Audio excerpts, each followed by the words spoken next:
All right, today we're diving into something I like to call taming the data pharaohs. We're going to explore how modern systems handle that constant, just overwhelming flood of information that powers our digital world in real time. I mean, have you ever wondered how Netflix knows exactly what to recommend the second you finish a show? Or how your bank can spot a weird transaction almost instantly?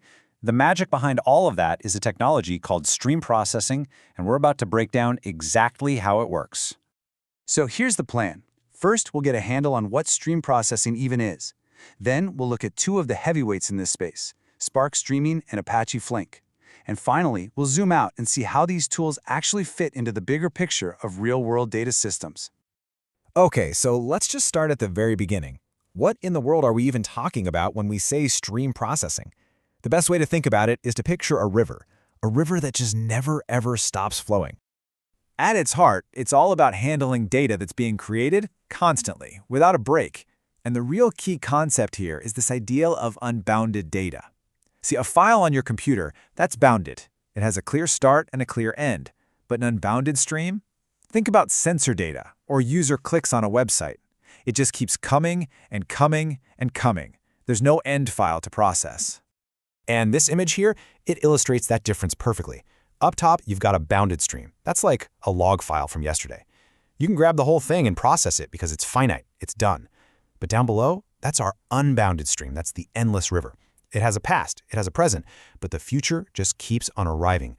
You can't just wait for it to end, right? You have to process it as it's flowing by. Okay, so let's talk about our first major technology for handling this river, Spark Streaming. And to get how Spark does it, I want you to think about creating a video.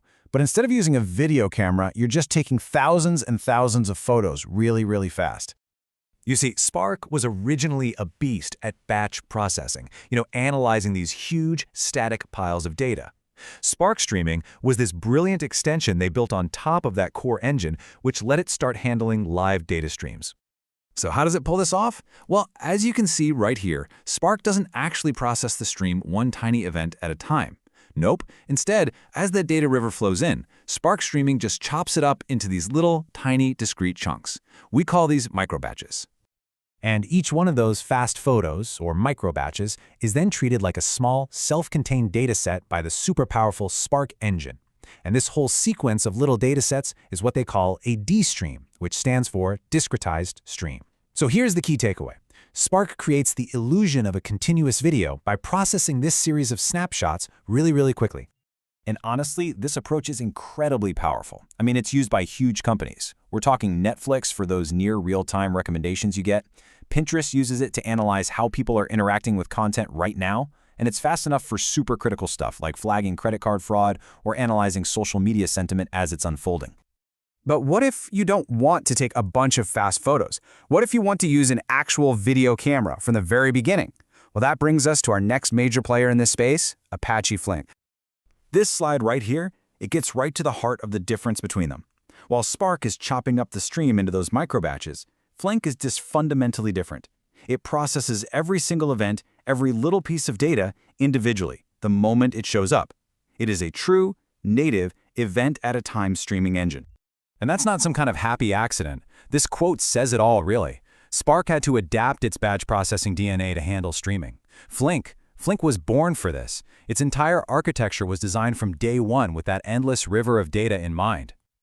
Okay, but this brings up a huge question. In a system that's supposed to run 24/7, forever, things are going to go wrong. It's inevitable. A server will crash. So how do you recover from that and make sure you don't lose any data or process the same data twice, all without having to stop the entire river? Well, Flink's solution to this is just incredibly elegant. Check this out.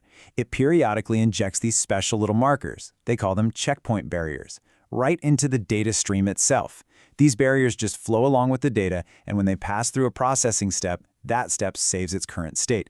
It's like taking a consistent snapshot of the entire system without ever having to stop the flow of data.